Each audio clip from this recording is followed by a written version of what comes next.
देश में शायद ही कहीं ऐसा होता हो कि राज्य और उसकी प्रवर्त संस्थाएं स्वयं ही मान्यता विहीन शिक्षा देकर बेरोजगार और अवसर की तलाश करते हुए बच्चों के साथ भ्रम फैलाकर धोखा करने लगे। मध्य प्रदेश में ये सालों साल से हो रहा है। मध्य प्रदेश सरकार ने 16 दिसंबर 2024 को विधानसभा के प्रश्न क्रमांक 1047 के उत्तर में यह बताया कि बैचलर ऑफ इलेक्ट्रो होम्योपैथी और सर्जरी नाम से किसी कोर्स को सरकार के आयुष विभाग द्वारा मान्यता प्राप्त नहीं है। उत्तर में यह भी बताया गया कि इस तरह की किसी काउंसिल को ना तो मान्यता दी गई और ना ही किसी अधिनियम के तहत इसका गठन किया गया।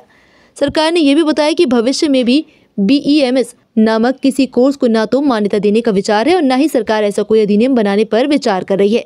इतने स्पष्ट उत्तर के बावजूद मध्य प्रदेश सरकार का शासकीय अटल बिहारी वाजपेयी हिंदी विश्वविद्यालय में इन कोर्सेज का शिक्षण कार्य किया जा रहा है। प्रदेश कांग्रेस विचार विभाग के अध्यक्ष भूपेंद्र गुप्ता ने बताया कि बच्चों को भ्रमित करने वाले ऐसे विज्ञापन भी विश्वविद्यालय द्वारा जारी किए जा रहे हैं, जिसमें बताया जा रहा है कि शासन ने इन कोर्सों को मान्यता देने का लगभग निर्णय ले लिया है। सैकड़ों की तादाद में इन कोर्सेज के समूचे मध्य प्रदेश और अन्य राज्यों में विश्वविद्यालय और उसके द्वारा चलाए जा रहे अध्ययन केंद्रों में धड़ल्ले से प्रवेश कराए जा रहे हैं। ये शासन के नाम पर निर्दोष विद्यार्थियों के साथ धोखाधड़ी का मामला प्रतीत होता है। व्यापक स्तर पर ऐसे गैर मान्यता प्राप्त कोर्सेज को लागू कर करोड़ों रुपए प्रवेश एवं कोर्स की फीस के रूप में वसूले जा रहे हैं। और ऐसे ही विज्ञापन ये यूनिवर्सिटी जारी कर रही है। ऐसे ही विज्ञापनों इनके जो है ये साक्षी सहेली महिला कल्याण समिति जारी कर रही है सतना में।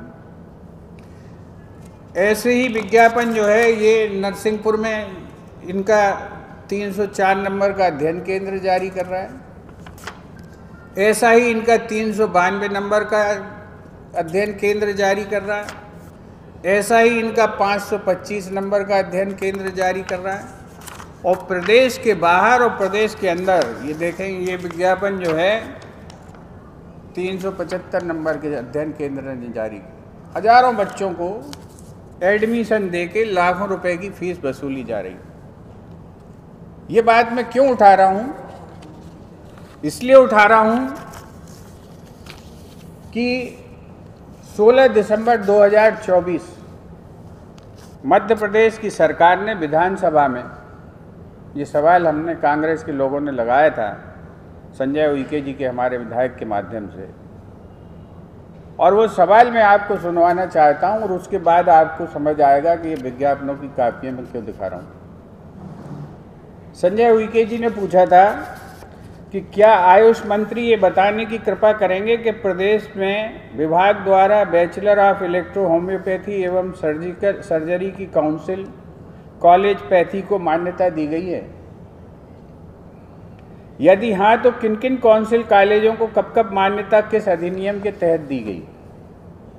यदि नहीं किया गया तो council of electro homeopathy system of medicine 32/1 MP Nagar Bhopal में किस आधार अधिनियम के तहत ये कोर्स संचालित किए जा रहे हैं?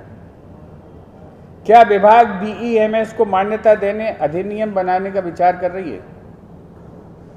इसमें सरकार के आयुष मंत्री श्री इंदर सिंह परमार ने जवाब दिया है, जी नहीं, ऐसी कोई मान्यता नहीं दी जा रही। दूसरे प्रश्न के उत्तर में उन्होंने कहा कि प्रश्नांश का के परिप्रेक्ष्य में खा का प्रश्न ही उपस्थित नहीं होता। अर्थात जब हमने मान्यता दी ही नहीं है तो हम ये कोर्स क्यों चालू करेंगे। और प्रश्नांश खा के परिप्रेक्ष्य में गा में भी प्रश्नांश उपस्थित नहीं होता। मतलब कि ये जो संस्था जो ये करवा रही है कोर्सेज चालू, ये संस्था सरकार इसको स्वीकार नहीं करती, मान्यता नहीं देती।